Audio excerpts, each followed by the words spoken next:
We were drinking too.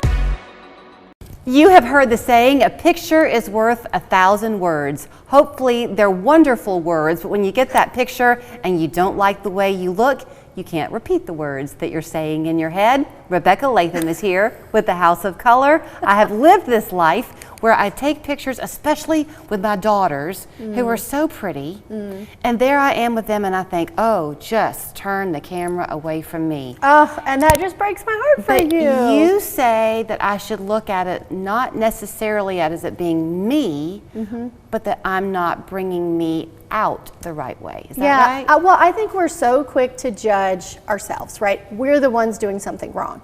When a lot of times when I look at pictures, even pictures of myself from the past, I'm like, oh, I know what that was. So a lot of times it's our makeup, right? Not wearing the makeup that best flatters our skin tone.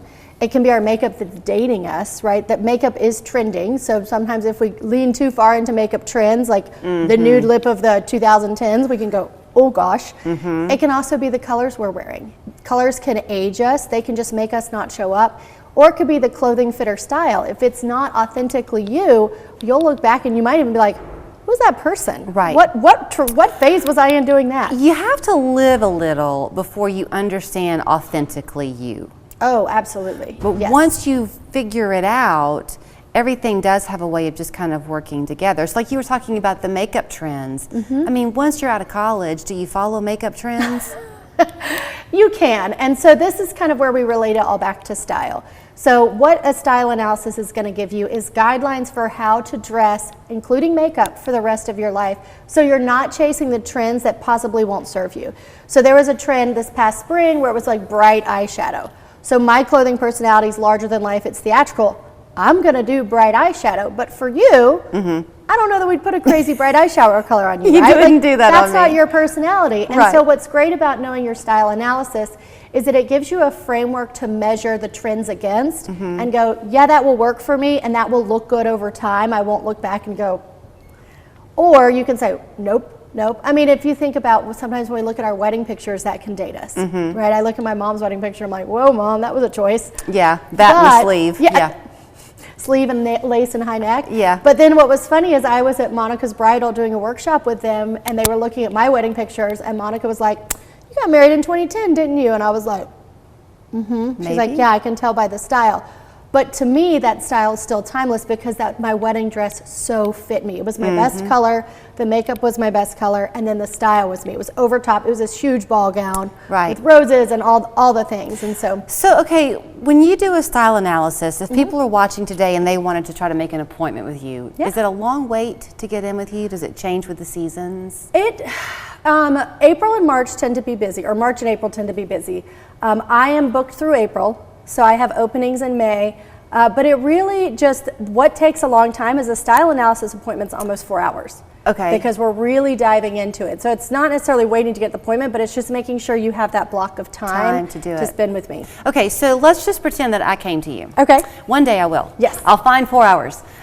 So I come to you and you're going to hit the makeup part of it with me. Yep. Will you show me, Julie, here's what you can do on camera, because this is what will bring it out, because I tend to wear makeup that's like me in my day. Oh, for stage. And that doesn't reflect on camera.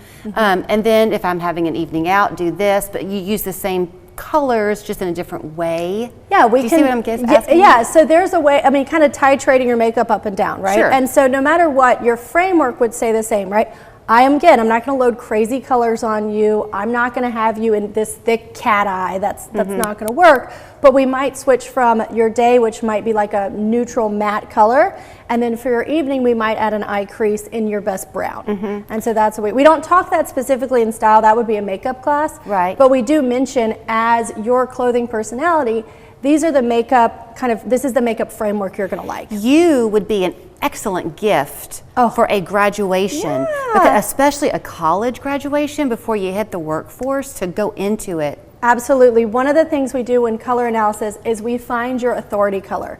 And so that is the color that is appropriate for business formal situations. And so if you think about an interview, or I joke with people, this is what you would wear to go to Wall Street. But when you are wearing a traditional suit, the traditional colors are black, charcoal, and navy. And so what we do when we look at a color analysis is at the end, we'll go through and find your best authority color, whether it is black, navy, or charcoal. And then when you show up to those job interviews, which you do as a new college grad, you're gonna feel and look good. Okay, back to the pictures Yeah. for the time we have left. If you have a color that is really yours, and we all know what kind of works, as we get older especially, is it a good idea to wear that color close to your face? Absolutely. So if you know there's a color you get lots of compliments on, or you just feel great into it, whatever you put on your face is going to have the most impact. This is your communication zone. This is what you look at. And when you look at pictures, generally you don't start at looking at your feet, right? Right. You're going to look at your face. So as long as you really highlight your face and make sure the color honors your face, you're probably going to like the picture more. Okay, do we have a best side, most of us? We do. I mean, yes, of course. And you can play around. I mean, it's what it goes back to is our face isn't symmetrical, right? And so I know I don't love this side of my face, and so I'll turn this way a lot. But again, like that's just being human. No one's face is symmetrical, and so it's like don't be nitpicky. Enjoy the picture, enjoy the memory, and if you need a little bit of help feeling good about yourself, come see me. You know I have absolutely no shame, right? So I got busted the other day because Meg was going through my phone and she was looking at my camera roll, and I don't take a good picture anymore. I just don't. And so I had practiced taking a selfie, and she found it and totally ridiculed me. But she did say, it's a good picture, Mom, keep it. houseofcolor.com. Don't forget the U in color. Be your best, take great pictures, and make a new friend with Rebecca. What we do at Scenic City Neurotherapy is designed to help people feel things in a better way by enhancing the way the brain communicates. Imagine if you were going to run a marathon, but you had a broken leg. You would work twice as hard as everyone else, you would do the work, you would train, but you would always fall behind. What we do helps get the physiology of the brain working to your benefit, to make sure that when you do the work, you get the gains.